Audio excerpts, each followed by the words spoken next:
Hello everybody, just a quick reminder that next week is going to be the last episode in our cult series and I am looking to read feedback from listeners. Please do get in touch. What's been your favourite occult movie that we've covered this series? Any glaring omissions? Any other thoughts in terms of this series on the occult? I would love to hear from you. You can either drop me an email in writing or as a voice message and it'll be played on next week's episode. Just get in touch, evolutionofhorror@gmail.com. I'll try and get through every single person's feedback and include it in next week's episode if I can. That's evolutionofhorror@gmail.com.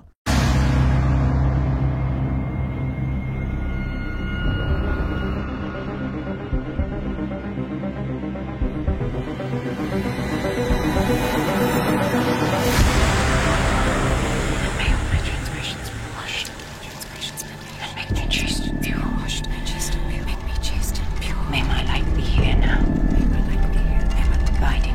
2016. A grieving woman seeks the help of an occultist to get in touch with her dead son. He takes her to a house in the middle of nowhere and puts her through a grueling, painful and traumatic ritual which lasts months and takes her to the edge of what her mind, her body and her soul can handle.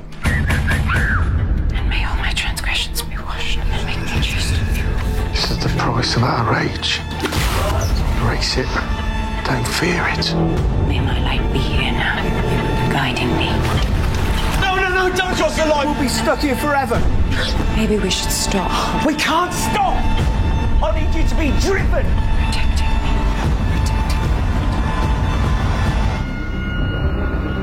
me. Join me as we conclude our journey through the evolution of the occult and we discuss Liam Gavin's modern masterpiece, A Dark Song.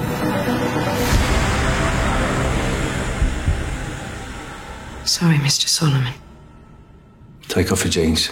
Welcome back to the Evolution of Horror. My name is Mike and as ever I am your host. If you're tuning in for the first time, then welcome. In this podcast we explore and dissect the history and the evolution of the horror genre by looking at particular subgenres one series at a time.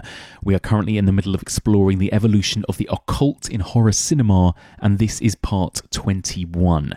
And it's our last in-depth review of the series. As the intro suggested, we are going to be talking about nothing else but Liam Gavin's A Dark Song from 2016. This is going to be a spoilerific review from the start. There will be spoilers throughout. If you haven't seen this movie, oh my god, I would urge you to check it out. It is like nothing else.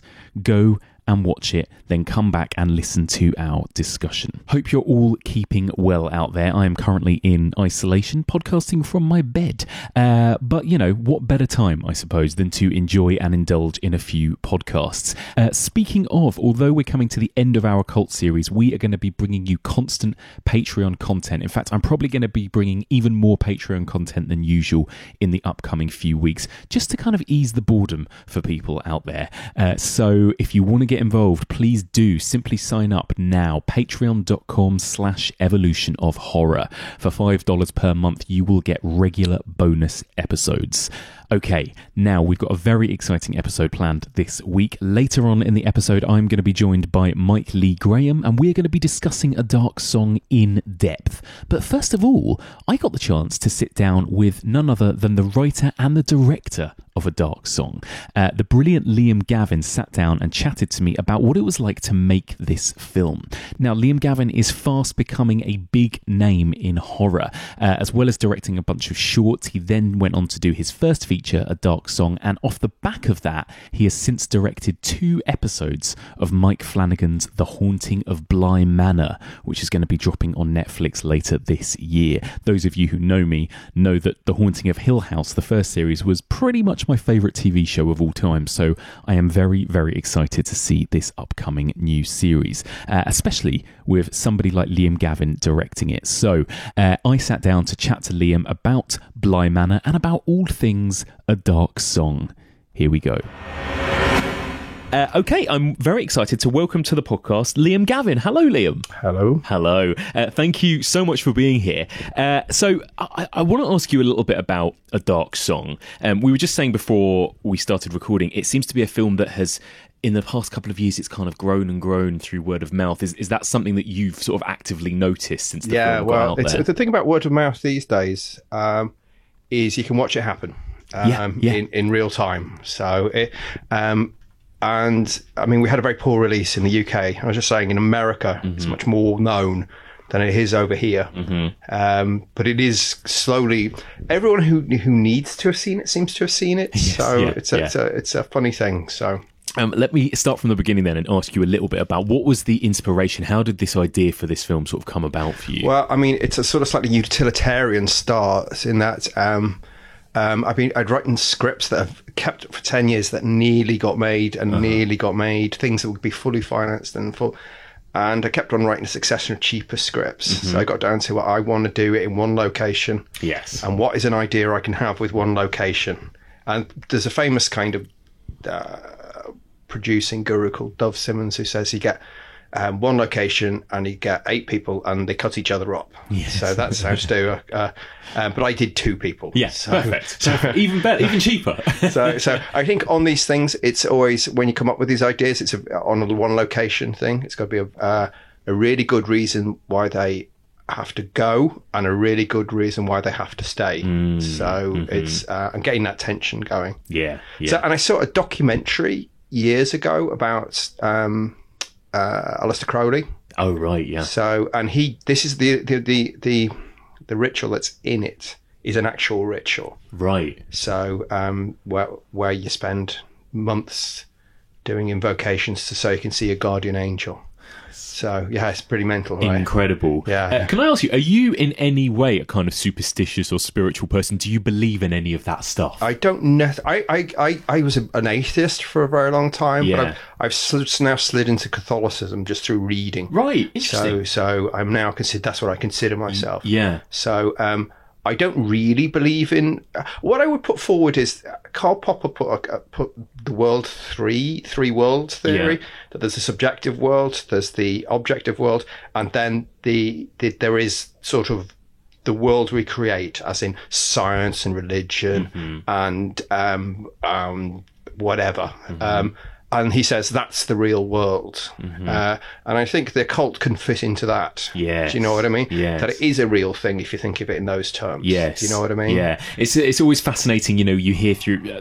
we talked a lot about occult movies and how there've often been tales, you look at The Exorcist or even The Omen, where people were worried even making a film about it, that they were kind of messing with something they shouldn't be, etc. Was any of that present while you were filming? I say that.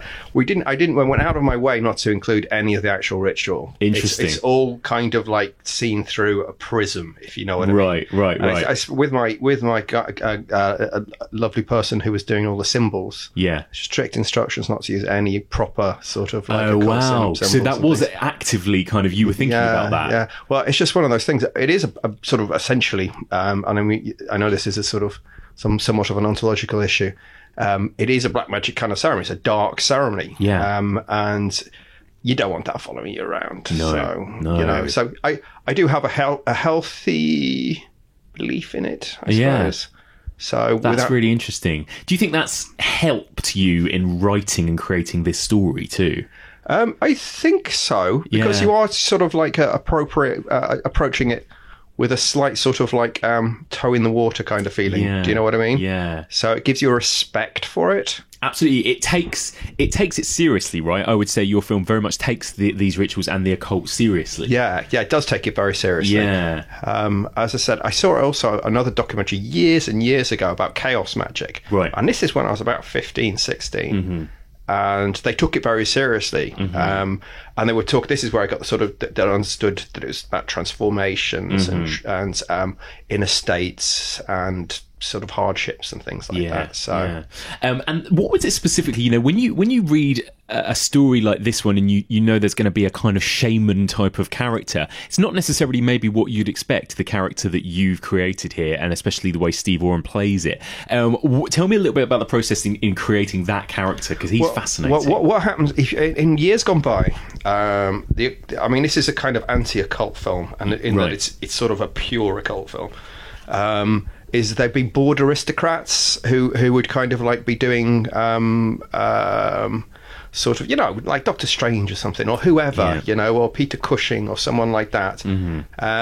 And I'm figuring now that this whole process has been democratized. Right. So, and people are going to be in it like train spotters or something. Yeah. Do you know what I mean? Yeah. And there'll be anoraks, and that's what they do. That's what they understand. Yeah. And if it sort of brief look around online, you find these people who are maybe not quite as harsh as Steve's character, but they are. It's one of those things like you can be religious, but to be a theologian you need to know an awful lot. And exactly the same thing with, and there's lots of people who dabble, but to actually go fully into it, you need to have a high IQ. Yeah. And the idea was to get this damaged person who'd found this avenue in his life. He's from the council estates, or he's from wherever. And he's found this channel that he's going to go down, and it's just, at the expense of everything. Yeah. Because it empowers him, Yeah, yeah. What's fascinating about him is that he just seems to sort of teeter on the line of being really hateful, but then at times being quite a sort of sympathetic and quite warm as well. And, how difficult was that to kind of get that balance right? There was, me and Steve talked about it, and the early stuff when he's harsh as hell. Yeah. That we very much saw that as a boot camp kind of feeling. Yes. Do you know what I mean? Yeah. That she has to have the discipline to get through this, and this is the beginning of her suffering. Right. To transform her and stuff. So it's more that it's not so much his personality, but it's his personality. He's a bully by heart. Yeah. Do you know what I mean? Yeah. So that comes from his. But there is an aspect that I think me and Steve sort of got to the process of, pushing her to the limits, pushing her out there. Do you know what I mean? Yeah, yeah. Because there is, every time you think, oh, maybe he's all right, then there'll be that, there'll be like that horrible scene when he makes her strip and stuff. Well, that's basically just for him, right? That's for about power, because he lets his guard down when he's talking about the moped and stuff. So, and that's him putting his authority back on and his emotional distance on it. So and it is that he's feeling horny as well. So what about finding that incredible location? Where did you go finding? We were looking everywhere. We shot it in Ireland, and we're getting to the stage where producer David says we're going to have to rewrite it to use one of those locations that we can't use because it's not right. There'll be missing rooms, missing one room, we'll be in the middle of nowhere and stuff. So. And then the last place we looked at just before we were going to abandon it was this house in North Dublin, which is one of the Jameson whiskey. Yeah. They had a house there. Great. And the people living in it. It was a really bizarre place. Though for the insurance, I think. It was, right. But there was no running water and things. Okay. So it's pretty not a nice house at all. So, but it was like walking into what I'd thought in my head in terms of everything I needed and stuff. Perfect. With all white plastic things we had to cover up. It was like right. It was as well. If you looked at, it was in the middle of a council estate. Oh, really? Yeah. So we are not in the middle of the countryside. In the interiors, we are. We blow out the windows with light and things, so in case you do catch, a bus going by or kids playing football and stuff. Yeah. So I know it looks like it's in the middle of the countryside. It really does. It looks incredibly isolated. So we had to worry about sort of like kids playing football outside in terms of noise. Yeah. You know what I mean? Yeah. Have to send people out. So God.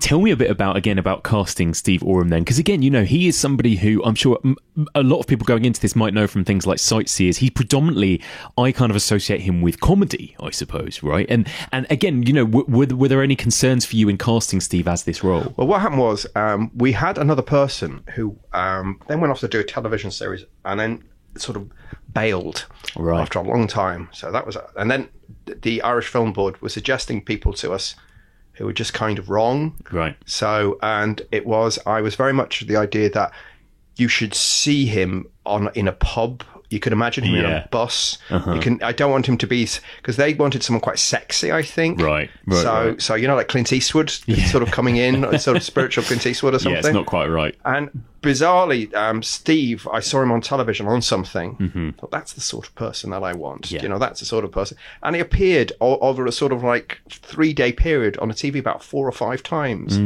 So it's a kind of really bizarre thing. And then if it's going to, it should be someone like Steve.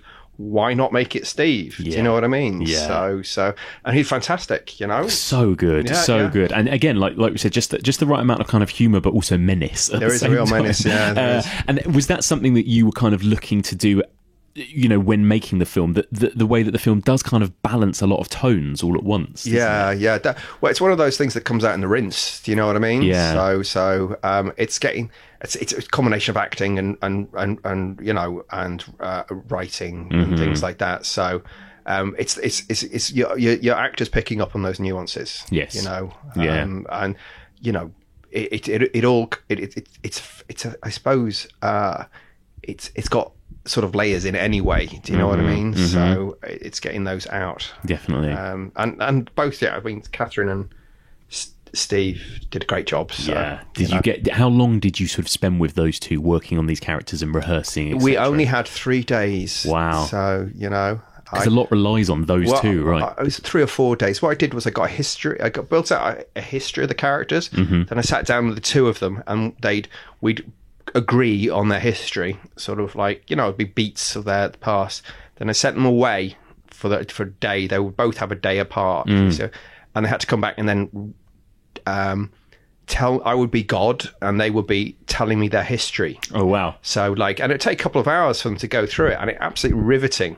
Yeah. And once that's in them, you know, you've got, that's it, they're there. So you can just call on at any time because it was there. So, fantastic. You know. What's your sort of favourite part of the process? Is it writing? Is it being on the shoot? Is it the sort of post-production? Yeah, like all of the bits. Yeah. Do you know what I mean? But you kind of get to every single bit you want to get a stage when you suddenly want to get onto the next bit. Do you know what I mean? Yeah. So I mean, A Dark Song as a shoot was a lovely shoot. Was it? Yeah, it was. Everyone got on. It was all lovely and pleasant, and you know, we finished on time. Yeah, we got virtually everything. There's a few things we didn't get. Yeah, so it was and you can sometimes be lulled into a false sense of that's what filmmaking's like. Right, so, of course. So I have short films that I know that's not like.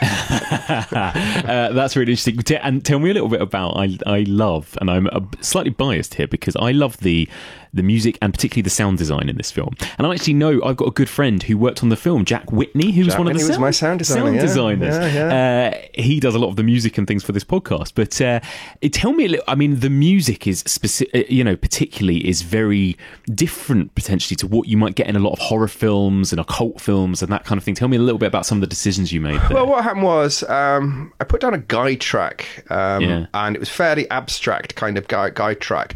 And then that kind of pretty much starts sucking the tone in. Do you know what I mean? Yeah. So all of a sudden you start editing to that kind of feeling. Do you know what I mean? And then I gave it to the composer, and he was he basically sent me all these samples, and we kind of we like this one. Should we expand on that sort of thing? Yeah. So, but it got more and more abstract to the stage where I kept on getting, let's get further out there. Yeah. And he got to a stage where I said, what if we get any further out there? Yeah. It's going to cease to be music. so I did. I pulled it back in. So I love it. And it's an incredibly scary film, but it's not filled with conventional things like jump scares, for example. Again, kind of how did you sort of come at that from a sort of horror perspective? I suppose. You know, I'm a fan of not just horror but genre filmmaking. So I watch a lot of these things, and I'm now getting because I've done it. I now got very tired of all that stuff. And you become aware that it was starting to become quite a gimmick. You know, sure. What started off, with the early Blumhouse stuff. Yeah. Seemed incredibly well crafted and clever. Yeah. And then it's just now descended into, jump scares. Yeah. That's what it's just about. So I made a deliberate decision. Also, jump scares allow the audiences off the hook slightly because you build them up and then go boom. And you can relax them. Yeah, you give them some sort of catharsis. Yeah. If you don't give them that that release, Yeah. it gets more and more and more harsh. Do you know what I mean? Yeah, that's so true. That's fascinating because that's exactly what this does. I suppose it doesn't let up, does it? No, Which is it just kind of it's a pressure cooker kind of thing. boils. So, Yeah. So have you always been a fan of horror? Has that kind of always been a lifelong? Yeah, I like horror films, like action. I like all sorts of things. Do you know what I mean? So, but yeah, but I've always liked kind of.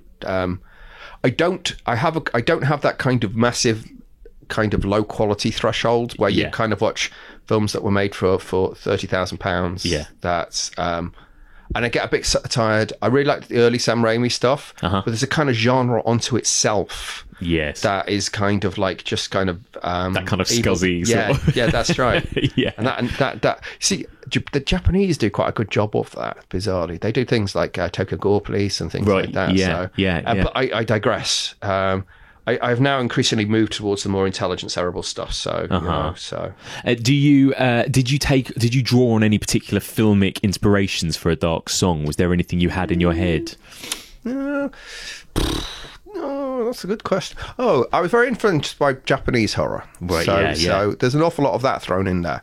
That's the kind of vibe, isn't it? Films Dark, like Dark Water is very much a kind of like that, you know, slow, minimal characters, slow burn, sort of, and then, I mean, they go even. Their ending is very disturbing. Yeah. Do you know what I mean? On Dark Water. Yeah. So, but that will be Tales of Two Sisters again. Yes. You know, that would be a sort of. I know that's a Korean, rather than Japanese, but Similar tone. They're talking to each other, aren't they? Definitely, so, you know. definitely. It's interesting, you know, when we've been looking at the sort of history of movies that dabble in, you know, this kind of subject matter, like the occult, and it did seem like it kind of went away for a while. It was quite big in the 60s and 70s. Yeah, that's right. 80s and 90s into the 21st century, not so much, but it does feel like it's kind of come back. And whether or not this is just coincidence, but, you know, with movies like A Dark Song, also The Witch, you know, a whole bunch of others similar to this. Yeah. Why do you think that is? That it's kind of being, hereditary, exactly. Like, why do you think it's suddenly back? I don't know. Things tend to go like this. Do you know what I mean? Yeah. So that all of a sudden, sort of lots of things.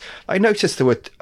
We have a bird hitting the window, and I noticed suddenly in various other films, birds are hitting windows. It's all so from the true. same kind of like. How does that happen? Yeah. Who decides it? So I I can't put my finger on as to why. I mean, the world is shifting all of a sudden. Yes. There's a massive sort of change in the world. Yes. And I don't know if that's somehow some sort of like a manifestation of. Well, I did this in, I think, 2015, 2016. Yeah. And nothing had changed at that stage in the world. No, absolutely. So absolutely. it was all kind of carrying on as it always had. You know? It's strange how these things do kind of rotate and come back and come about, these kind of trends, and by chance a lot of the time. It's not like somebody said, I'm going to set out to make this because somebody else made this or whatever. Yeah, that's right. Yeah, all of that's really interesting.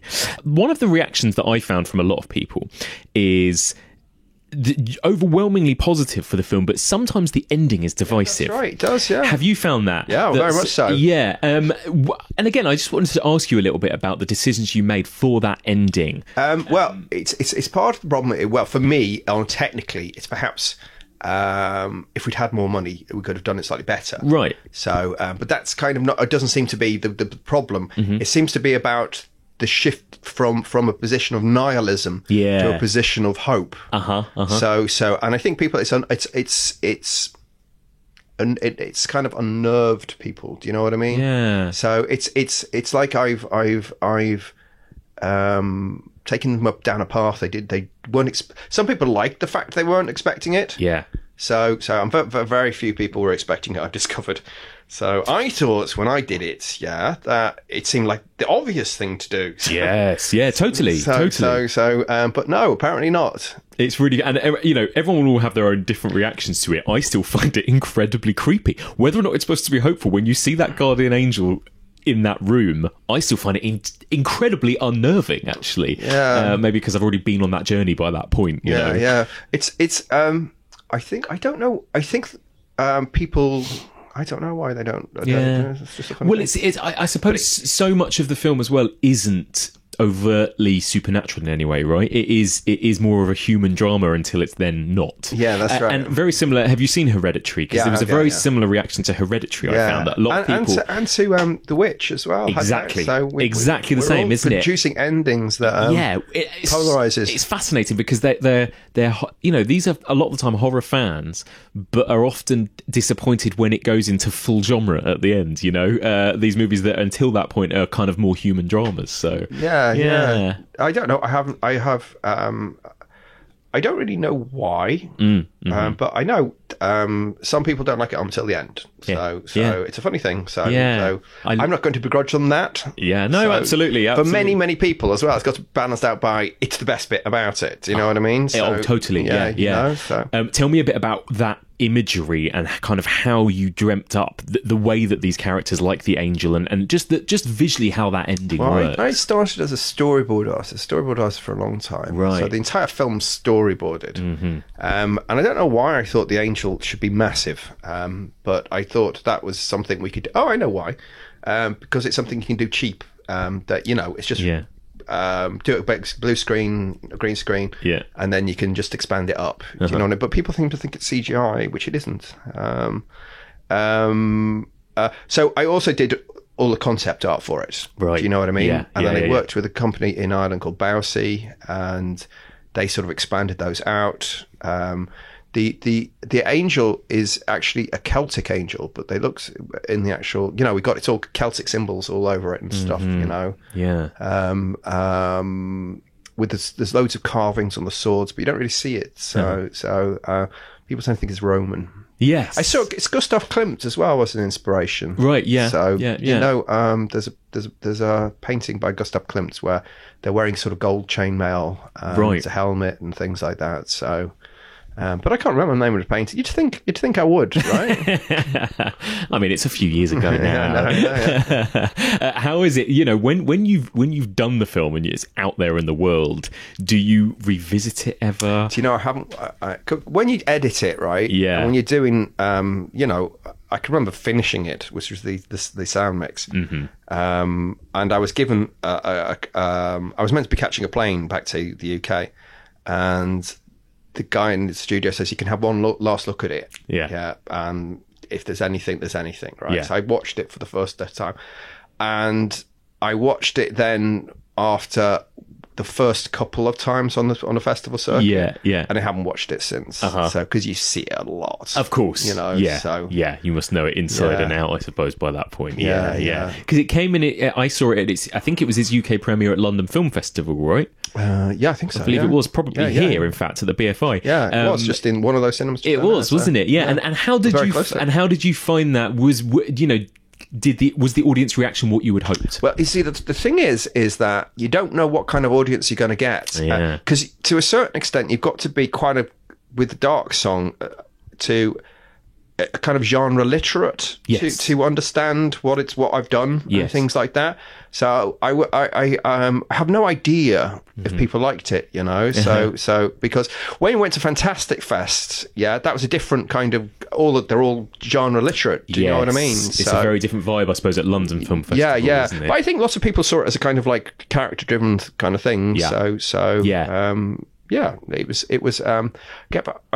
That was one of the first few times I had to go up on stage and talk to people. God, and that was really nerve-wracking. Quite daunting. Now, doesn't daunt me at all. So.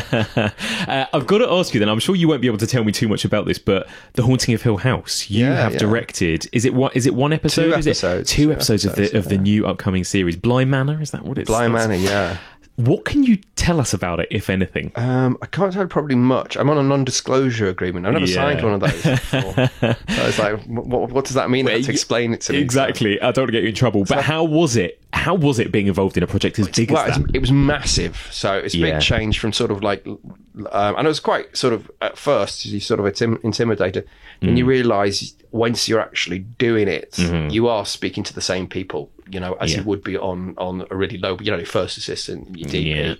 and your actors and your Yes. camera, and there's hundreds of people around. You think, what, you know, you come home over evening, you pass them all. Yeah. You think, what do they do? Why? What? I don't see them. Yeah, totally. What is their job? And is it just like, you know, trucks everywhere? and Massive trucks. Yeah. So It is. It's just I got dumped on my first day in this field, I say, with all this equipment, all these people, and everything. Yeah. I'm thinking, who's in charge of that? Yeah. And it was me. So it's God. it was terrifying. Terrifying. I had long days, they're 12, 14-hour days. Mm-hmm. So, which would be illegal, I think, here. So, Yeah, right.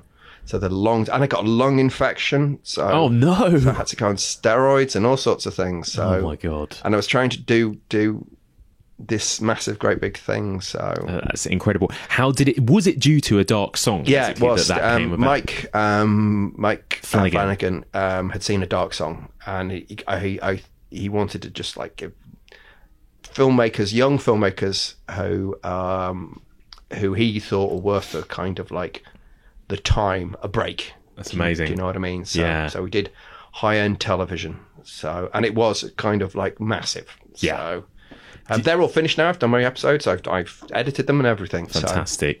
What did you think of? Did you go back and revisit, obviously, the first series, and sort of what were your sort of thoughts? Was there kind of? Well, the first series, I decided in kind of like going into it that I didn't want to be sort of like aping kind of. They have a style list they gave me, Uh-huh. a kind of, and that's what I just use. Yeah, sure. Rather than go back and you start intimidating yourself. Do you know what I mean? God, yeah. So I went in sort of. You got to go in with a bit of confidence on these things. Yes, So, yes, absolutely. And it was quite a nice eclectic mix of styles, I suppose, the first series. They had that one episode that was kind of done like a single take, Yeah, but other yeah. ones were completely different, and it's Yeah. a nice kind of mix. I got some good episodes. Great. So I got my second episodes is particularly kind of like a intricate and sort of like elaborate, all folded in on itself, if you see what I mean. So Fantastic.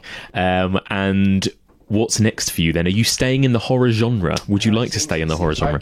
I've just got I got just taken on by a new agent in America and manager. So I have got various things, Yeah. and it's which one kind of goes first. Yeah. So I have got a big horror script that I wrote, which I'm hoping to get done first. So, but it Fantastic. is large in scale. Fantastic. So, but you've done a big Netflix show I've done now, a big right? Netflix show, yeah. So I hope that accounts for it. So, and then I've got a possible TV series as well. Oh, wow. We're working on. So, and that was from a feature that was it was an ensemble. That was just too busy, so Yeah. we sort of moved it out to a feature TV series. Fantastic. Oh my God. So exciting. Well, as a huge fan of A Dark Song and of yours, Liam, please do stay in the horror genre. Keep making more scary stuff. Thank you so much, Liam, for joining us. Thank you so much. Thank you. A big thank you there to the amazing Liam Gavin. God, I think this guy is going to be a big, big player in the horror genre in the upcoming years. So I would, if I were you, keep an eye on his career and check out whatever it is he brings us next.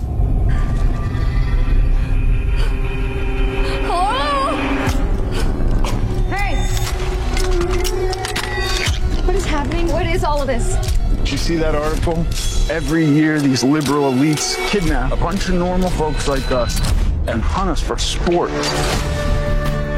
That was a little clip you heard just there from the new Blumhouse movie called The Hunt. The Hunt is definitely a film that has caused some controversy, and it's certainly a film that has divided audiences.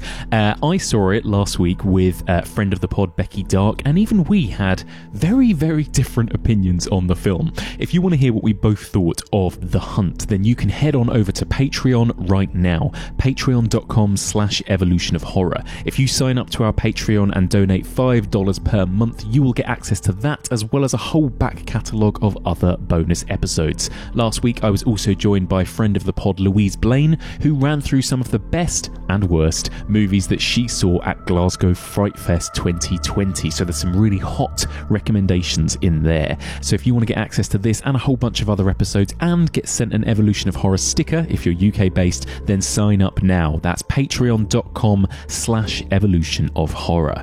Every single person who signs up and donates their hard-earned cash to the podcast will also get a very special shout-out as a thank you on the podcast. Speaking of, I'm going to give everybody who has pledged $5 and signed up to Patreon in the last couple of weeks a very special thank you. So a big thanks to Ramon Cartwright, Stephen Routledge, James Hicks, Alejandro Garza, Ethan Ruddock, Lee Bamforth, Craig Brearley, Martin Swift, Nick Nyland, Cecile Voss, Crimson Hands FX, Barbara Demick, Kisa Vorobianinov, I'm so sorry, Holly Roberts and Paul Moody. A big thank you to all of those people for signing up. And one more time, if you want to join them and get access to all of this bonus content, then please do get involved. Patreon.com/Evolution of Horror. That's patreon.com/Evolution of Horror. Okay, now as we move into the second half of this week's episode, it's time for our deep dive discussion of Liam Gavin's A Dark Song. I sat down with friend of the pod, illustrator extraordinaire Mike Lee Graham, and we discussed what makes this movie such a modern occult classic. Now, just one more time, I'm going to give you a big fat spoiler warning. If you haven't seen the film, we're about to spoil the whole damn thing for you. Here is my chat with Mike as we discuss all things A Dark Song. Mike Lee Graham, hello. Hello, Mike. Hello. It's been a while since you were here last. Where we were talking about zombies, I think, weren't we? Yes. Train to Busan, and Classic. everything. Let me ask you your thoughts about the occult then. And actually, I want to ask you a little bit, because I've spoken to so many guests about whether or not they themselves had kind of religious upbringings or whether they have any belief in that kind of stuff. What's your sort of take on your own sort of beliefs? I've sort of flip-flopped over my life. I think when I was younger, so I grew up as a Christian, my parents weren't really practicing, but I definitely had a sort of a fear of all that sort of stuff. Like, oh God, I better not fuck around too much. It's a good way to make kids behave. It is, isn't it? This is one of the reasons why I kind of like started to become like agnostic or atheist. Is that actually the rapture didn't happen? And right. Honestly, there was like a little part of me when it didn't happen. I was a bit like, okay. Like, I know. Wow, I was a little bit worried about that. That's for a so bit. funny. Yeah, I remember that was 2012, wasn't it? Was it 2012? Oh no, like just the millennium. The millennium one. Sorry, because there was also the 2012. Is that Mayan? Was that the Mayan one? Right, Yeah. There's been so many raptures. Yeah, exactly. It still hasn't happened. Yeah. Still hasn't. Although, give it any day now, maybe. Yeah, sure. Right. Bloody hell. That's interesting. Yeah. And what do you think of occult movies and the occultism in movies? I think, I saw The Exorcist when I was about 11, which really fucked my shit up, big time.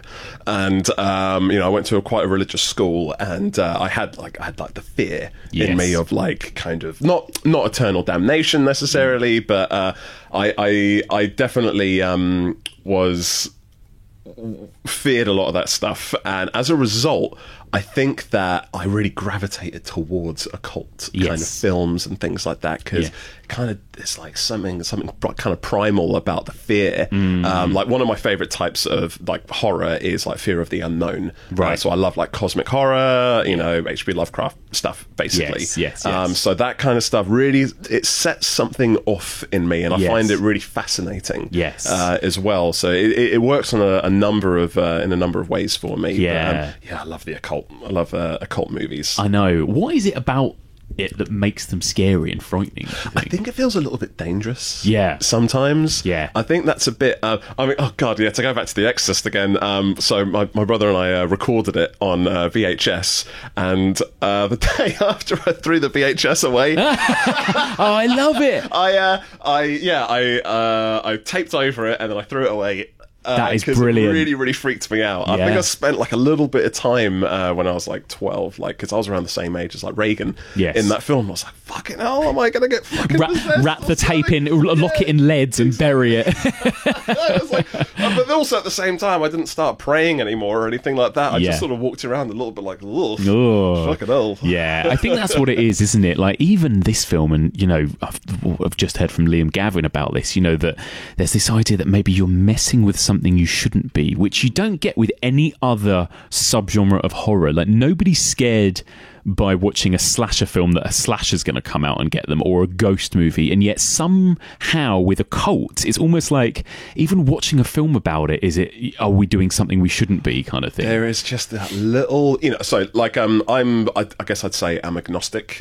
Ultimately, I can't remember who I heard say this, but it just really sort of struck a chord with me. I remember on a talk once, somebody said that like they generally just believe that the universe is on their side. I was like, yeah, fuck it, that'll do. Yeah, I can get behind nice that. way to put it. It's a bit more vague, which is nice. But there's something about when you kind of like, when someone really asks you, like, yeah, but do you believe in God? It's like, well, fuck if I say I don't. Like, and God does exist. That's really going to fuck him off. Exactly. What does that mean? I know. Tiny little bit which I can't quite let go of. I guess because of my upbringing. I've done this 3 times. Once it worked, twice it didn't. I have to hear his voice again. This is your last chance to back out. Seal it. You do know what we're taking on. A shifting consciousness, becoming one with the ceremony, pure. And may all my transgressions be washed. This is real stuff we're playing with. Real angels, real demons. Make me chaste. How do we know that it started?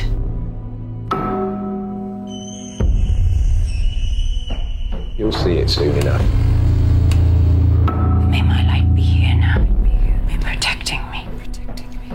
Drink it! Just remember who's paying for this. Do you know the ritual? No. You agreed to do whatever I said. Sorry. Sorry, Mr. Solomon. Sorry, Mr. Solomon. Take off your jeans.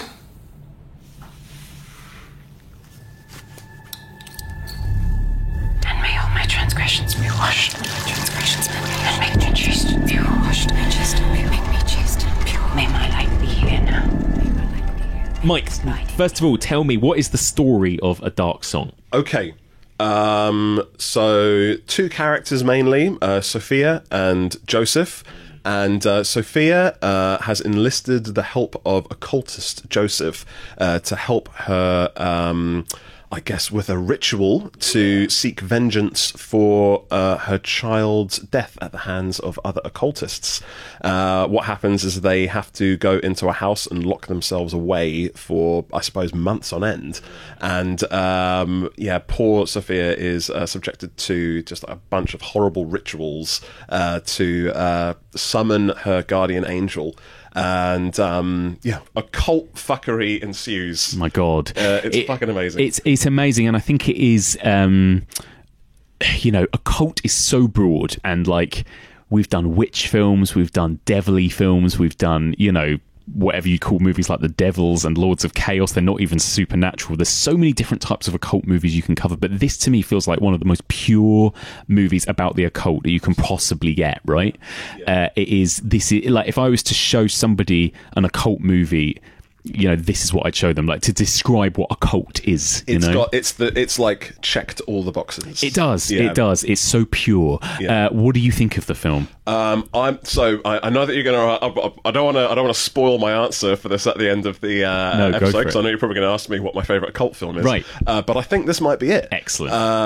Honestly, I've had a really good long think about it, and obviously I've watched even more occult films. Yeah. Thanks to this season. Just as a point of that I should bring up, the autopsy of Jane Doe was fucking lit.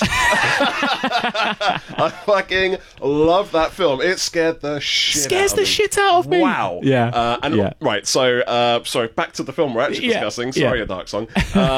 There's something. It doesn't have quite the kind of it doesn't have like the jump scares and things like that. No. But what it does have is it just drags you into the misery. Yes. And the kind of the self sort of flagellation that happens in the film. It's like it's a slog. Yes. And I don't mean that it's like boring to watch or anything. It's like I was gripped throughout the whole fucking thing. Yeah. Sophia's like suffering in it is just incredible. She the actress just does an amazing job with it.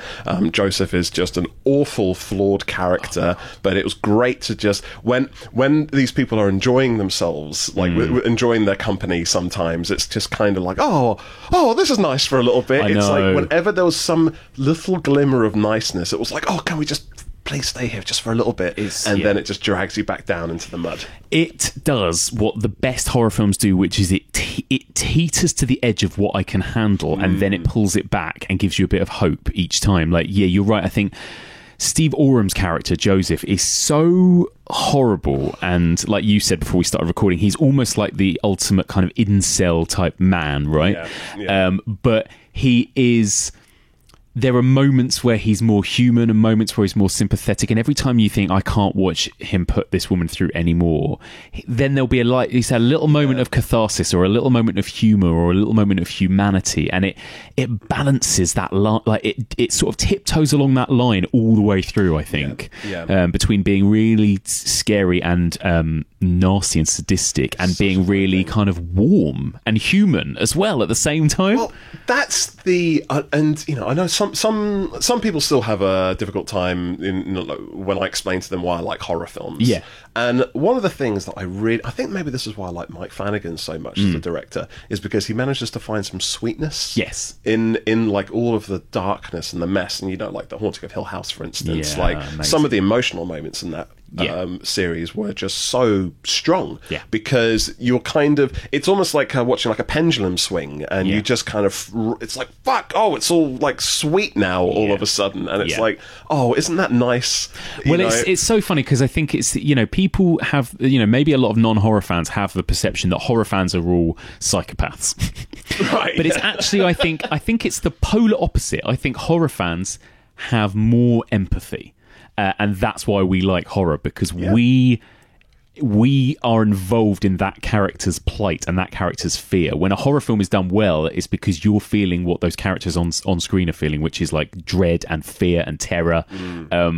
And you have to be able to relate to that, otherwise you'd get nothing out of a horror film. If you were a psychopath or a sociopath, you'd watch a horror film and be left completely cold, probably, wouldn't you? I think so, and it's like there are some horror films which are like, you know, tick all the trope boxes, and it's just about watching a bunch of teenagers get killed. Which, you know, gets a little bit samey. Those I don't go for as much, but you know, when a horror film's done really well, I think it can get like certain themes and points across that a lot of other films just don't, because a lot of other films just don't want to take you to those places. Yeah, I agree. And again, going back to this film, I loved it as well, and I think I'm with you. I think it's if it's not my favourite occult movie ever, it's my favourite of the last 20-30 years at least. probably the best one since the 70s, I would say. Since the heyday of the occult movies. And this is right up my street, this kind of film, because I love these almost play or chamber piece like films where it's just two people in one house the whole time. They're trapped, and so the film has to rely on character work. It has to rely on really good writing, on pacing, on not hitting you with all of the horror straight away, because then where does it go from there? Instead, it has to tease it bit by bit by bit, you know. And that's the, you know, it's almost like the kind of the way that the horror grows is also just like the kind of how the spell, the ritual grows as well. Exactly. It's like it gets worse and worse and worse. And you know, what's ironic is that the more the ritual works, the worse things get. Oh God, exactly. So let me start first of all with the beginning. Let me start you with the basics. This is a whole film really that it revolves around two people. I mean, basically this film is a two-hander. What do you think of these performances? Let me start off by asking you about, it's Catherine Walker, isn't it? Catherine Walker, who plays Sophia. What do you think of her in this film? She's fantastic. Yeah. She's fantastic. I remember, is it Anna Bukatskaya who came and watched, you did the episode about Suspiria with each other. I remember she said something really interesting about how the main character in it, I can't remember the main character's name in Suspiria. What's that? Susie, right. She talked about how, you know, a lot of the time in cinema, when you see like a woman being like in her strength, it can almost come across as more kind of like copying a man. But she said that it's like you don't really get to see that sort of like nurturing strength on screen. That's very kind of specific to like a woman. And I kind of got this kind of a female stoicism. You're so right. If that makes sense. Yeah, you're so right. It was different to the sort of like typical kind of like male bravado, and so it wasn't like a masculine thing. It was very you know, she's just had. She was completely disconnected from any emotion, and there was I think I'm going to say it again. I coined this when I was talking to you about it earlier, but there was like strength in her suffering, totally, and the performance that she has to kind of get that sort of nuance just right. I just thought it was absolutely mind blowing, and I'm absolutely shocked that I haven't seen her in more. She's absolutely amazing, and you're so right. Like, she is, because really, on the face of it, she doesn't emote much. She doesn't give you much. Like, she's, like you said, stoic is exactly the right way. She's put through so much, and she remains quite, like, you almost could call it cold, but it's not cold. No, because but you just know, obviously, the more you get to know this character and what she's going through, that she's a woman that has like lost everything and basically has nothing left to lose. So therefore, she's quite unfazed by everything she's being put through, and that is in itself really sad. And also, it's a strange thing. It's because again, it's like, do you want to follow a character that is going through that? But it also kind of works, because if she was really screaming, and you know, if she was like a more classic horror movie final girl type character, I don't know if it would have had that same power, or if it would have got a bit sort of wearing early on in the film. Almost, I think ultimately the ending wouldn't have felt as earned. Yes, yeah. And like you say, there's strength in her suffering, because she does suffer, of course she does,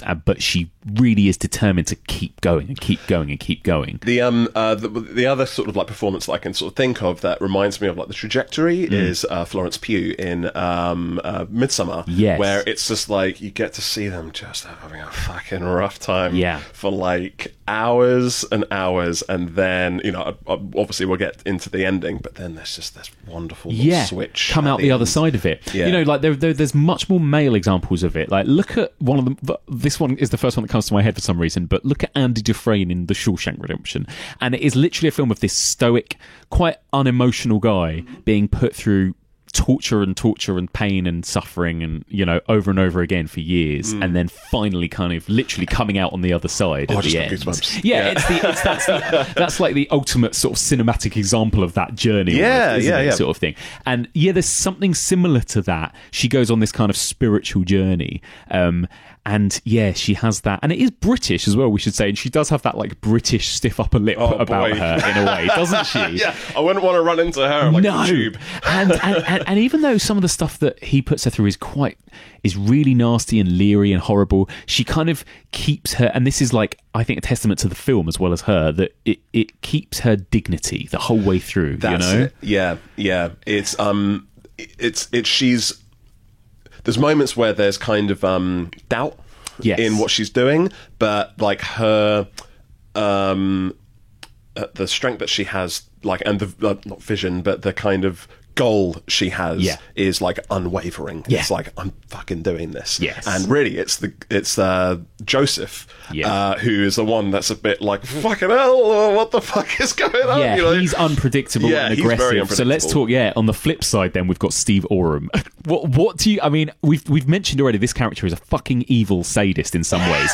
But what do you think of him? What do you think of Steve Oram and the way that he plays him? He's brilliant. He's fantastic. He's like a proper kind of anorak. He is nerd, sort of incel neckbeard, to just like throw all of the terms. He's just kind of like neckbeard is so good. He's taken all of those sort of like tropes and put them together into like one character. And he's fantastic. He's like, it's one of those situations where it's quite smart, like the kind of the setup for it as well, because they can't leave the house.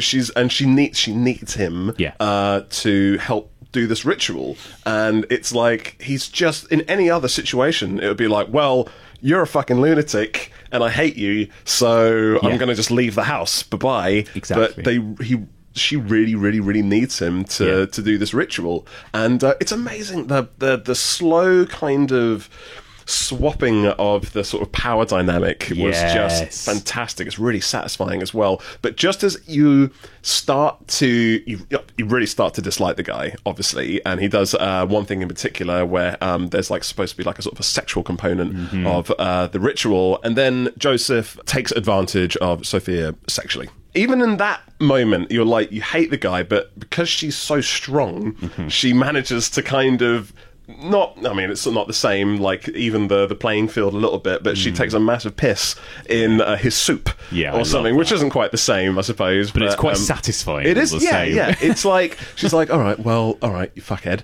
I'm going to... I'll take that one on the chin, and I'm going to just do this, and I'll keep using you. Yeah. And there's something that kind of happens after that, where when you realise that, okay, this guy is actually a proper fuckhead. Yes. Then all of a sudden he starts to become a bit more sympathetic somehow, which is really strange after that. It's really interesting. I was trying to work out, because that scene where he makes her strip is really the giveaway where you go, okay, no, he is actually a twat. Yeah. Because other than that, I was thinking, is he actually an okay person, really? But he's got to do what he's got to do for this ritual. Like, the point of it is he's putting her through this in order to... And so he says, at least, that everything he's doing to her, all the horror and the way he's shouting at her and demeaning her, is all part of stripping her away for this sacrifice to work, right? Tapping into her angel or whatever it is. And there, but also what I love about this film is that for a good chunk of it, you could think there is nothing supernatural here, and this is this giant hoax where this guy is like really just used, like, it's just an abuse of power. Really, that's it. That's because again, the whole point is that she's supposed to be kind of suffering to make this work, and then that was the bit where it was like, hang on, that wasn't part of the fucking deal, pal. Yeah, even though it is like he sets it up from the get go. Yeah, so that this is something that he's like, all right, I might need to do this, which is disgusting. It's absolutely horrible. He cuts a terrible figure, but then all of a sudden the film, it's not trying to demonize the guy. It does feel sorry for him. Yes. Eventually. It does. Yeah. It does. And, that's the thing. It's like ultimately quite a warm film about humanity in the end, which we'll get to, isn't it? But,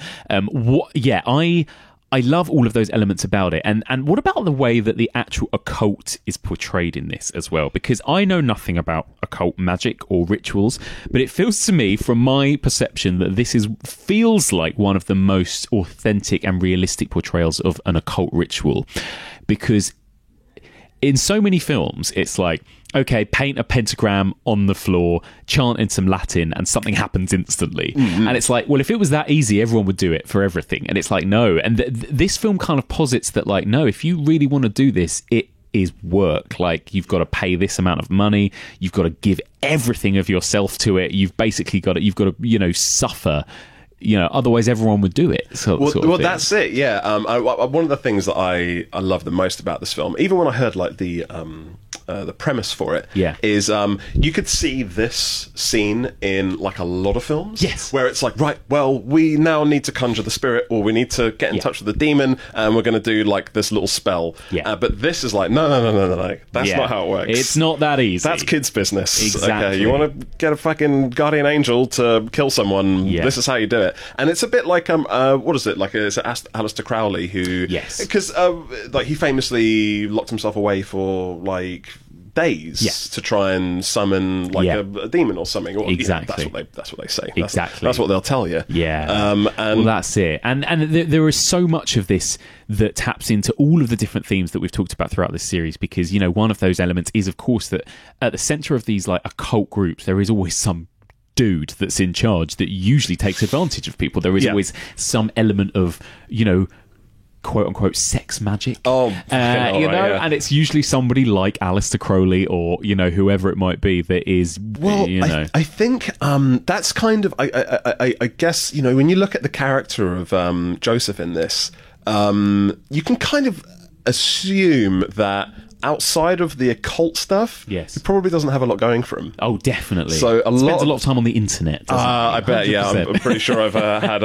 run-ins with Joseph, with Josephs in the past online. But yeah, it's and that's why Sophia's character is interesting, because she just doesn't move. Yeah, nothing really gets to her, which is pretty pretty cool to watch, actually, because you don't see that sort of stuff on screen that often, because usually there'd be a scene where she like breaks. Yes. Because of the way he's behaved and stuff like that. Exactly. Yeah. And also because of like what she's gone through. So obviously, as we mentioned, that the reason she is the way she is and the reason she's doing what she's doing is because her child was murdered by a group of teenagers, I think she said, didn't she? A bunch of kids doing some sort of satanic ritual. And so it's even commenting on that, on the kind of like on the public perception of what Satanists are like, that they are a bunch of people that might kill a child wearing robes in some nasty way, but probably actually achieves nothing, sort of thing. And it's like,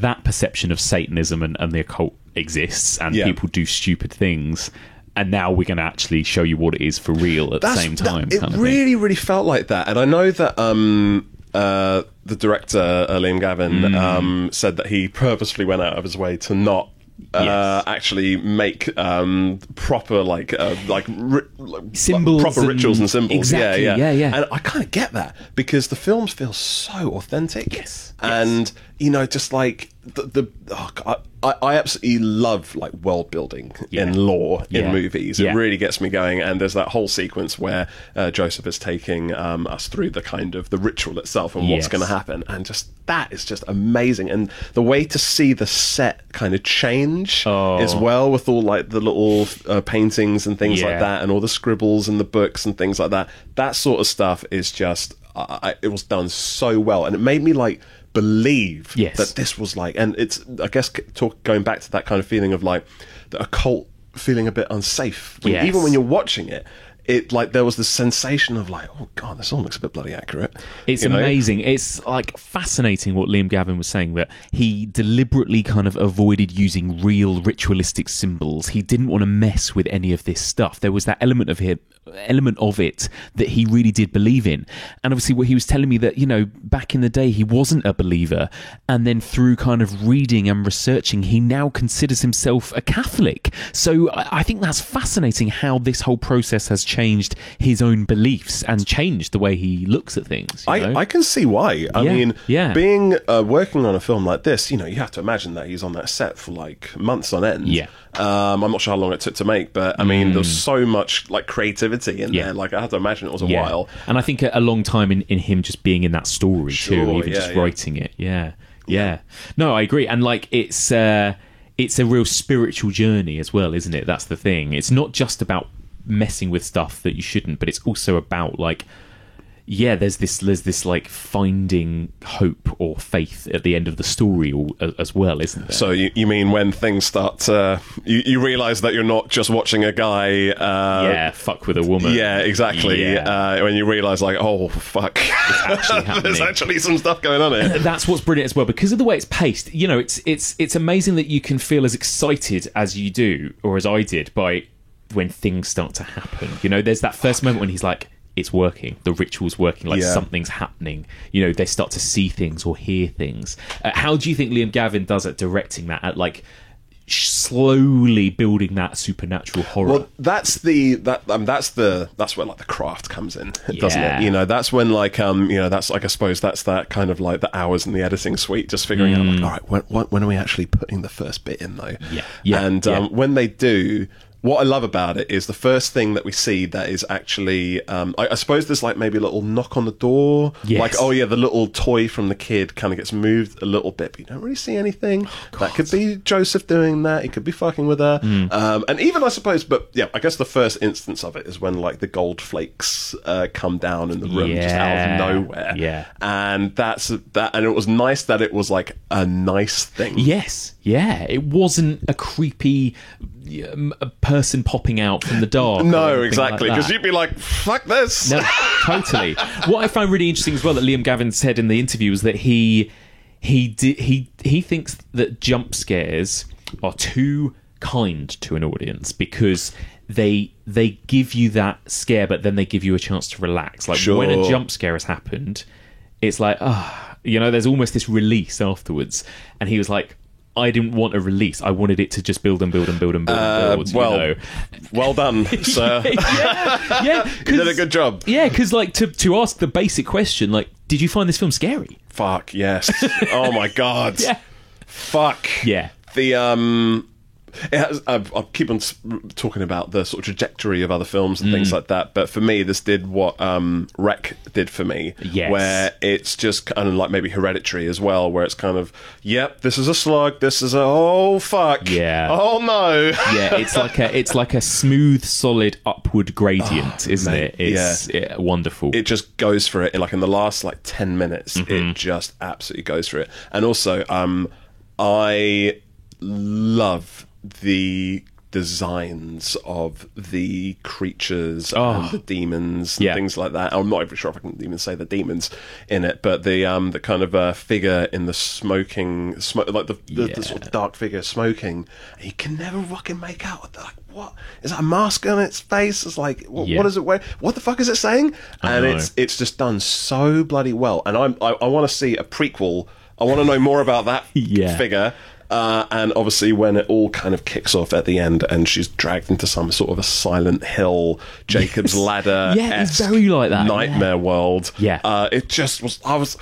So I know that some people don't like the endings like that, where it kind of turns it up to 11. Like I know a lot of people didn't like the ending to Hereditary. No, and actually Autopsy of Jane Doe as well. Exactly. I love that stuff. I fucking love it. I'm like the kind of person that, like, at the end of Rosemary's Baby, when she goes, his eyes, I was like, show me the fucking baby's eyes. Let me see the fucking eyes. I don't care if it's like crap. I want to see. No, totally. I agree with you. I think sometimes it depends what the film is, but sometimes it can feel like a cop out if they don't show you what it is that it's been building to this whole time. Yeah, I agree. And sometimes I need it. I need the payoff.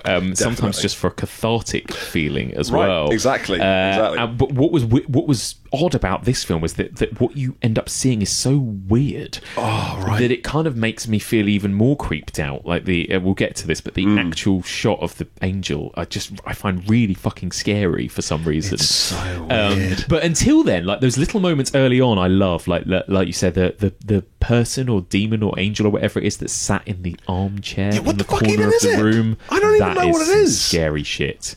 Because it's there's no jump. There's no loud noise. It's just somebody suddenly just sat there in this room, and they've spent so long establishing that it's just these two people in this house in this big old space. You're so used to just these two people in isolation that suddenly, when other people start popping up, you're like, holy fuck, what's happening? And just like shots of people crossing corridors, and oh my god, that always gets me. That goes all the way back to movies like The Innocents and stuff that just terrify me, and The Shining too. Because it's that idea that it's like you know that they're the only people in the hotel in The Shining, and then it's like, well, there's a creepy old lady in that room going on. Exactly. That is always inherently scary, and so it does have that like classic haunted house horror kind of stuff as well, doesn't it? But there's so much to be scared of in this film, because for so much of it I was just so disturbed by what Steve Oram was putting her through, before anything supernatural happens. And it almost borders on like torture porn, like when he's just pouring water over her constantly, or making her drink his blood. That's so disgusting. It was grim. So disgusting. And then the blood keeps on refilling. And just watching her try and swallow it all and stuff. It really is visceral, and it's really hard to get my gag reflex to go off in the movie, but they did. There was such a good job was done of how that was set up. And it's like the blood was also just like a bit brown, almost. And it's like, oh god, don't. I'm a bit of a germaphobe, so that's me like too. It's really gross. It's really gross. And even she says, doesn't she? She says something about like she could catch all kinds of diseases from doing this. But that is so. There's body horror in this, as well as like kind of ghosty jump scares, as well as like real sadistic torture.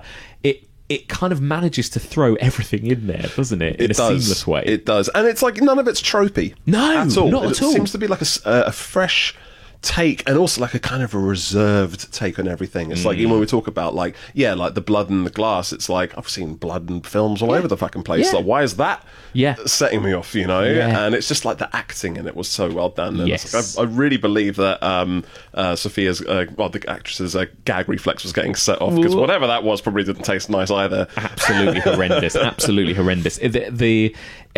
All of those things that they get put through, and then the moment when Steve Oram's character is stabbed as well. And again, you really feel that stab wound, and then everything, him kind of getting infected and everything that happens to him for the rest of the film. I don't know if I'm supposed to find this funny or not, but I absolutely love the noise he makes when he gets stabbed. Yeah. It's like when you're a kid and you stump your toe or something. It's like, yeah, that's exactly the noise. He's got this like whingy, because again he's been so much like the man in charge. And then suddenly he turns into this like little crying child at that point, doesn't he? Well, that's it. It's like, and I think it's a kind of again, obviously the guy does some reprehensible stuff in the movie, but again, I think we're supposed to sort of look at this character as quite a sad figure, almost. And he's like a sort of he's never really grown up, really. He's obviously got a lot of like problems that he hasn't dealt with, and there's like one really sweet little bit where he starts crying because he misses his sister. And it's like, oh well,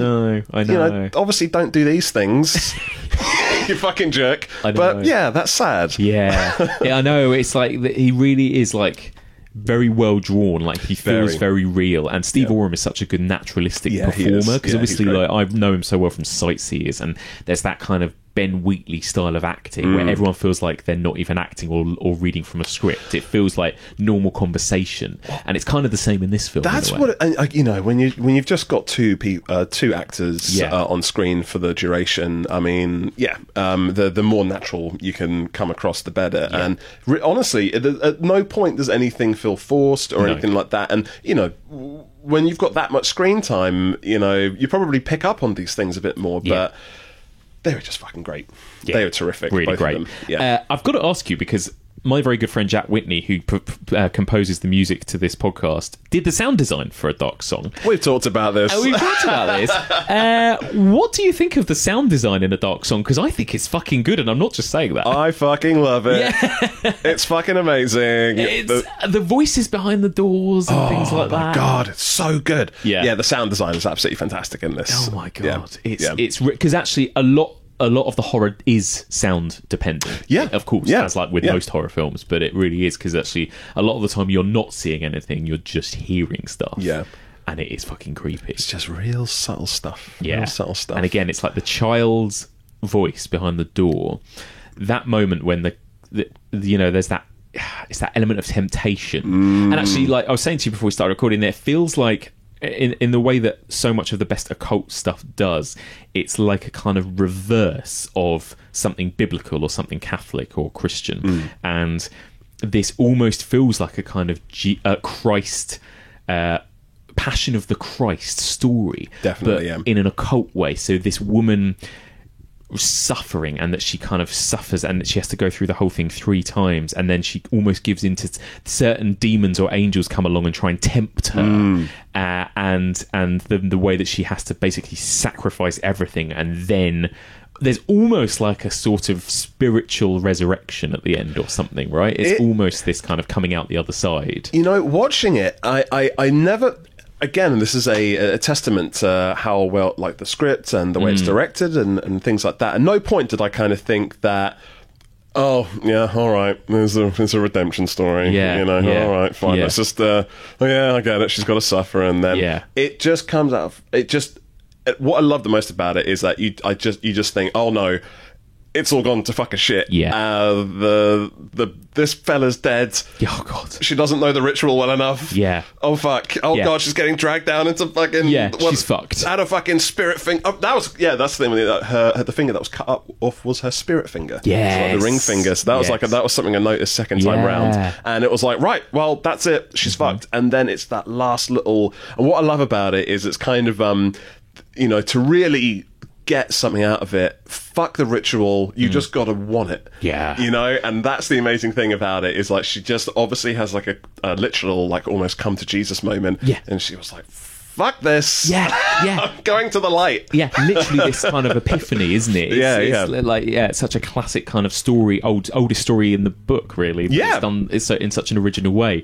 But yeah, that element of her, which is a very biblical thing, kind of being tempted away a lot of the time, and that demon, I guess it is, with the voice of her child on the other side of the door, and how sweet it sounds at the beginning, and then starts saying really horrible stuff, doesn't he? I wonder doesn't he if say the C word? I wonder if I reckon they must have gotten the kid to say, like, cut, and then Hunt yes. or something. I should have asked Jack about this because he actually did have a story about this.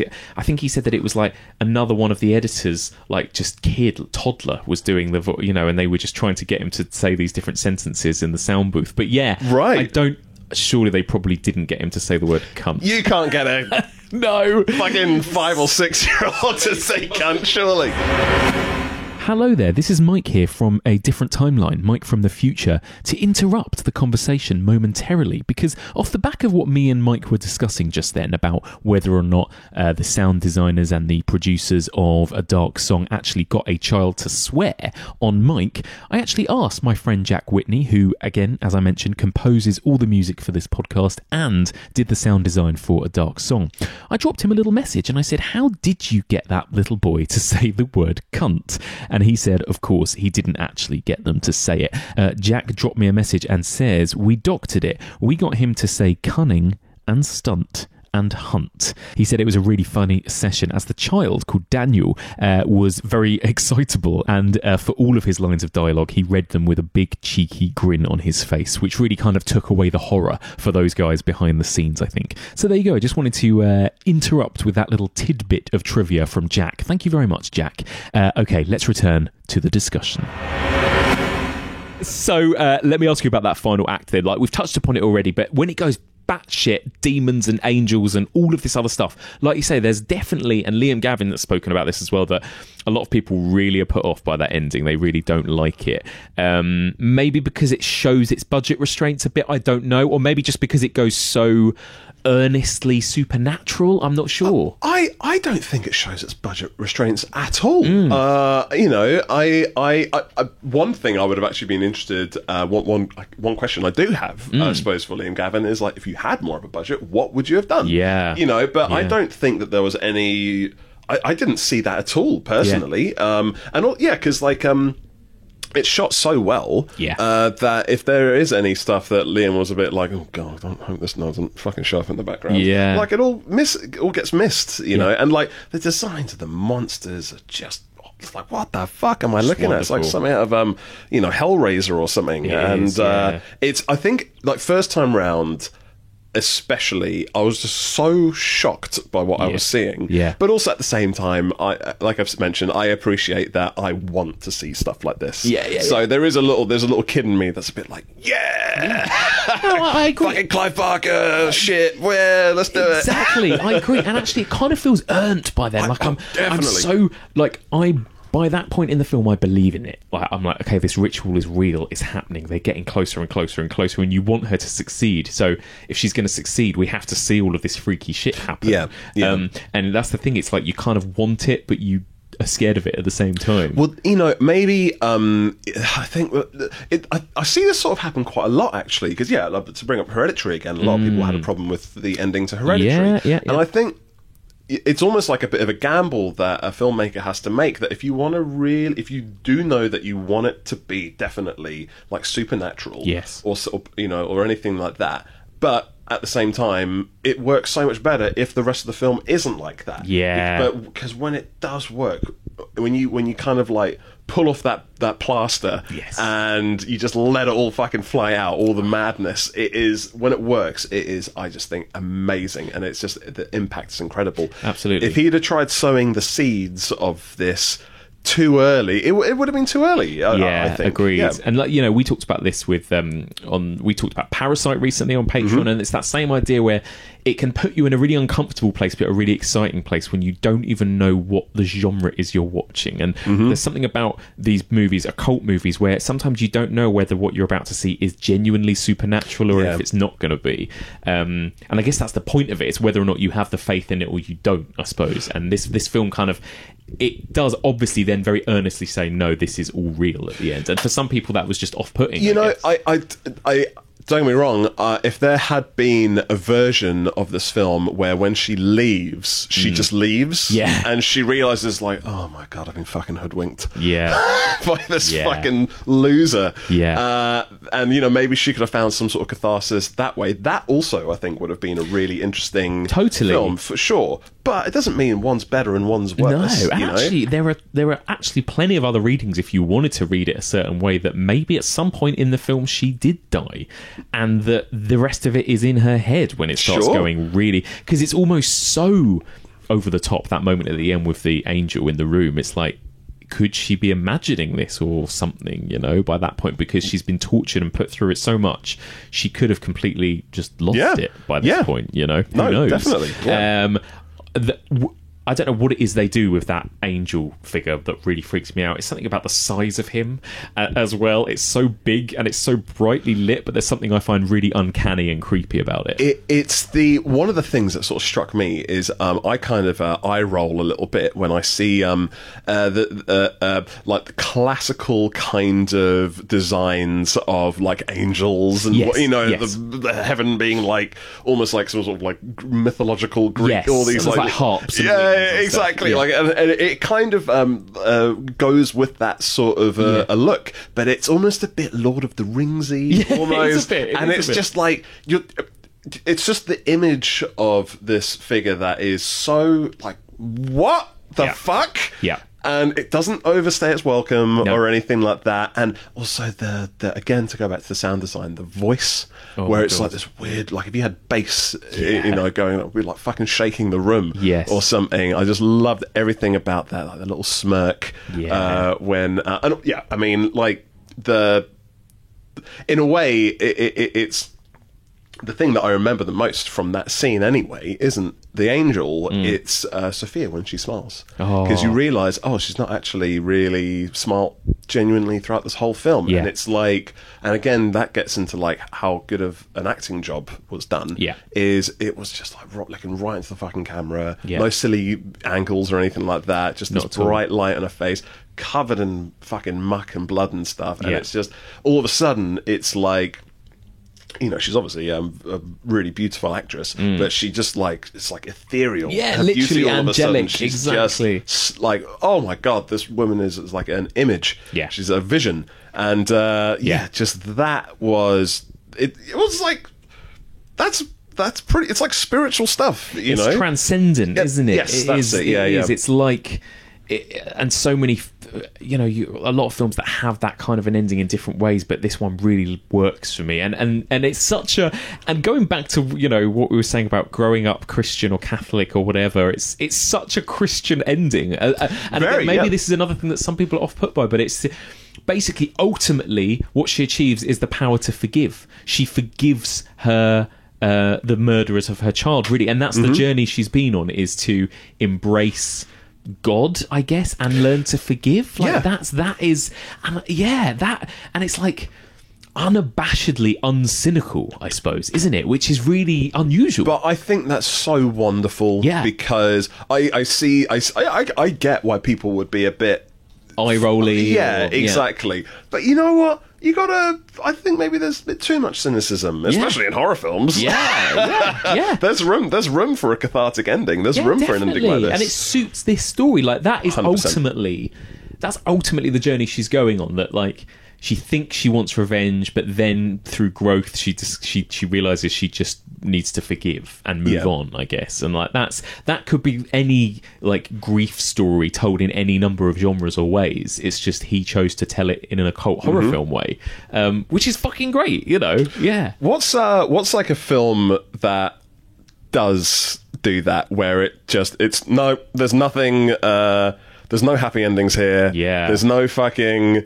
Rosemary's Baby, I suppose? Yeah, Rosemary's Baby's pretty bleak, isn't it? That is a fucking bleak ending. Yeah, exactly. The Omen is pretty, Yep, The Omen's bleak. There's a few, but actually, like, The Exorcist isn't. The Exorcist is more like a dark song. A good 100%. triumphs over evil. 100%. I actually got quite emotional the last time I watched The Exorcist. Yeah. Was that on our live Halloween? No, I watched it again recently because I just to fuck myself up. It is I don't have a problem with that, and we've talked a lot about Stephen King. I mean, it's also a very Stephen King-esque thing. Very. Liam Gavin, to link it back to The Haunting of Hill House, because he's going to be directing series 2. Look at the ending The Haunting of Hill House series 1 had, and how much people hated that as well, because it went full sort of sentimental at the end. Open your fucking hearts. Yeah, I think there's room for it. Yeah. There is room for it, as long as it feels earned and as long as it fits with the rest of the film. Yeah. It doesn't always have to be that nihilistic, and that's the thing ultimately, and that's another reason why I think this is such a perfect occult film to go out on, because most of the occult films aren't nihilistic. They are pretty much like, God wins over the devil, or even if the devil wins over God, it's still saying God exists and good exists as well as evil, kind of thing. You know, even if you were bummed out by the ending of The Omen, there's The Omen 2 and 3. exactly. Yeah, where you get to turn things around. Yeah, it's fascinating. It is like endlessly fascinating. And the movie, you know, as Liam talked about, didn't really make any money. Not enough people saw it. But you would recommend this film to horror fans, and it's a hard recommend. It is like, why are you listening to this right now? Why I shouldn't be recommending it to you now, because you've just spoiled the whole fucking film for you. Go and watch it. Yeah, it's really something, isn't it? Yeah. It's really something. Yeah, it's fantastic. Amazing. Mike, thank you so much. I was going to ask you what your favourite occult movie is, but it is A Dark Song, right? It is A Dark Song. I've thought about it a bunch. Obviously, I love The Exorcist, The Omen. So I've hosted them absolutely love, and obviously I've got like a brand new spanking one that I love, which is The Autopsy of Jane Doe. Oh, that's great. What a great romp. Loved it. I guess quite similar in a lot of ways to A Dark Song, the way it's like two people in a confined space, and the way it kind of ramps up to be supernatural, and again the same reaction where a lot of people were really off-put by it when it became supernatural. So yeah, it's really interesting, isn't it? It's like, it's funny what people can go for and what they don't. Nobody wanted a procedural. Nobody wanted a crime procedural, for God's sake. Tell that to Rihanna who watched it with me. Sorry, Rihanna. Amazing. Mike, thank you so much. Thanks, mate. Where can people find you out there on the internet? I am mainly on Twitter, at Mike Lee Graham. Amazing. Thank you very much. All right, cheers. And that's it for this week. Thank you so much for listening, and a huge thank you to my brilliant guests, Mike Lee Graham and director and writer of A Dark Song, Liam Gavin. So, what did you think of this week's episode, and what do you think of A Dark Song? Do you love it as much as me and Mike do? I'd love to hear your thoughts. Please do get in touch. The email address is evolutionofhorror@gmail.com. You can also find us on Facebook, Twitter, Instagram and Letterboxd. And if you want to discuss this week's movie with other listeners, you can. Just join the discussion group. I feel like right now this is something we all need, a bit of contact with the outside world, and it's a really, really lovely group of people. Join the Evolution of Horror discussion group that can be found on Facebook. If you want to go back and revisit the back catalogue of this podcast, we've got 5 whole series and a whole bunch of bonus episodes and a whole bunch of written blogs and reviews and other content, all on our website. Simply visit evolutionofhorror.com. You can find this podcast on all major podcast platforms, including iTunes, Podbean, Acast, Stitcher, Libsyn, and Spotify. Please subscribe to us, and please do, if you get a spare minute, I mean, I'm sure most of you do have a few spare minutes right now, drop us a little rating or review, ideally a nice positive one. It'll be really nice for me to read, and it really helps the podcast get discovered by new listeners. Well, there we go. That's it. Our final occult discussion of the series. There's nothing left to do now but to look back on what we've learned and conclude the series. Next week it's just going to be me. I'm going to be looking back at what we've learned over the last 22 weeks and reflecting on what makes the occult in horror cinema one of the most popular and one of the most scary subgenres of all. I'm also going to be reading feedback from listeners, so once again, if you want to drop me any feedback or any emails that you want read out on the podcast, please do get in touch, and it's going to give me a chance to just address any feedback you guys have had this series. So join us next week for all of this and more on the Evolution of Horror.